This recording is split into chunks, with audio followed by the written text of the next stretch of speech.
Man, today we talking about one of the most tired, overhyped, never-ending arguments in music production. Analog versus digital.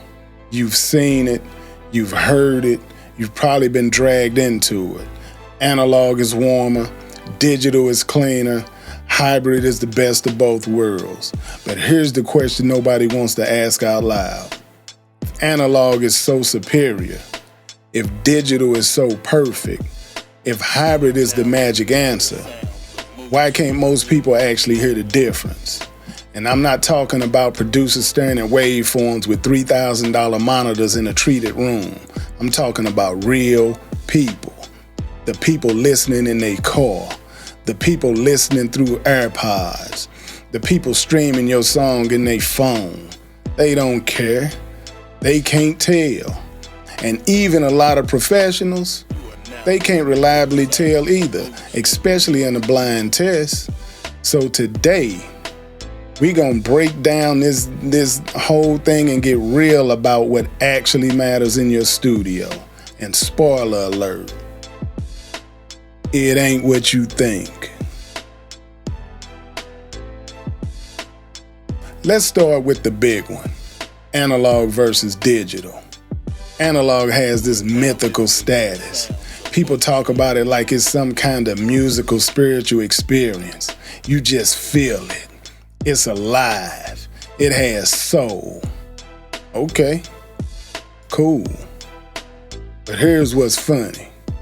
Put two tracks next to each other, one analog, one digital, level match them, remove your bias, and do a blind test, and suddenly, everybody gets real quiet. Because it's not about vibes anymore. It's about ears. And most of the time, people be guessing. And that includes people who swear they can hear the tube warm from 50 feet away. What's really happening is, analog gear does color the sound. It adds saturation and harmonics. But guess what? Digital emulations do that very well also. And in a mix full of drums, basses, synths, vocals, and effects, all stacked together, those subtle differences get buried fast. And you know what don't get buried?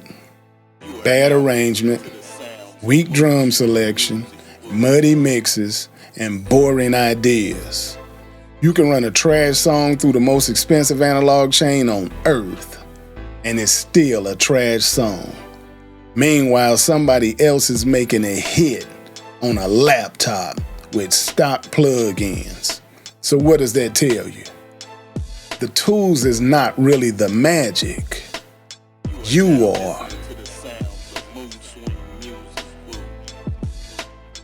Now let's talk about the hybrid crowd. These are the people who say you need the best of both worlds. So now you got a DAW plus outboard gear, plus routing, plus a whole lot of extra steps to make you feel important. And don't get me wrong, hybrid setups can be great. I happen to run one myself. But here's the truth nobody likes. Most people are not using hybrid because they hear a huge difference. They using it because it feels legit. They use it because they saw their favorite producer with it. It make their studio look real. It justifies the money that they spent. Or it just gives them a sense of status. And in the world of music production, perception is everything. Now let's address the professionals, because this is where it gets interesting. A lot of people will say, well, professionals can hear the difference. And I'm going to say with a lot of confidence from my 30 years of experience, some can and some can't. And many can, but only under specific conditions, like controlled environments, focused listening, and isolating sounds. Not in a finished song playing through Spotify in your car while you checking your phone at the red light. And here's the part that really makes people uncomfortable. Even when professionals can hear the difference, they don't always agree on which one is better. Now let that sink in. So now you're spending thousands of dollars chasing a difference that most people can't even hear. And even the people who can hear it don't agree on it. You know what I'm saying? The people who actually hear the difference don't agree on it. That's not audio engineering, man. I think that's more like audio philosophy. So if it's not analog, if it's not digital, if it's not hybrid, then what actually matters? You know what matters? The outcome, the song, the feeling, the impact. Nobody has ever walked out of the club saying, yo, that track was fire, but I wish they would have mixed it through a real tape machine. They either felt it or they didn't. That's it. What really matters, man, is do your drums hit? Does your melody connect? Does your mix translate across systems? Do people want to run it back? See, that's the real scorecard. Not your signal chain, not your gear list, not whether you used a vintage compressor or a $29 plug-in. And here's the real advantage of understanding all of this, man. Like I always say, you stop wasting time, you stop wasting money, you stop chasing gear, you stop second-guessing your setup, you stop thinking you need one more piece before you can make something dope. And you start focusing on what really moves the needle.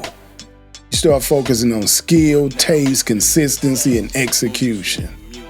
Because at the end of the day, man, the listener don't care how you made it.